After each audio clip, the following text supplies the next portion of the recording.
નમસ્કાર, હું Rinku Prajapati public Indian ન્યૂઝમાં આપનું સ્વાગત કરું છું। શરૂઆત કરીએ આજના સમાચારની।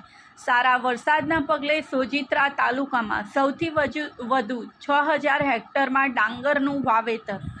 આણંદ જિલ્લામાં ચાલુ વર્ષે 25% વરસાદની ઘટ છે। મોટાભાગના તાલુકામાં છૂટાછવાયા વરસાદી ઝાપટા પડ્યા હતા।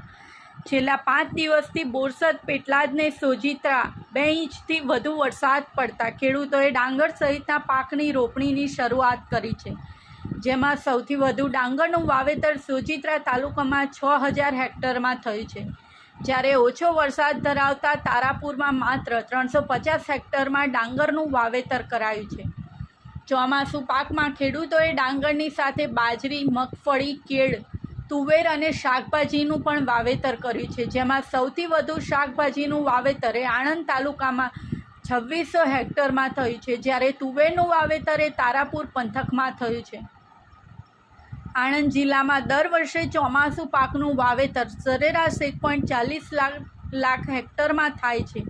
ચાલુ વર્ષે વરસાદ ઓછો પડવાથી પાકની રોપણી મોડી શરૂ થઈ છે, તેમ છતાંય જુલાઈના બીજા સપ્તાહ સુધીમાં જિલ્લામાં કુલ વાવેતર 28,991 હેક્ટરમાં થયું છે, જેમાં સૌથી વધુ ડાંગરનું વાવેતર 15,754 હેક્ટર અને શાકભાજીનું વાવેતર 5,721 હેક્ટરમાં તેમજ કપાસ વાવેતર 545 હેક્ટરમાં થયું છે, જ્યારે અન્ય પાકનું વાવેતર કુલ 8,000 હેક્ટરમાં થયું છે। જુલાઈ માસ 2 સપ્તાહ વીતવા છતાંય આ વખતે ચોમાસુ બાજરીનું વાવેતર માત્ર 639 હેક્ટરમાં થયું છે।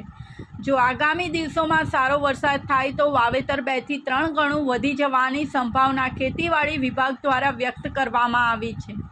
આ સાથે આજના સમાચારને અહીં સમાપ્ત કરીએ છીએ।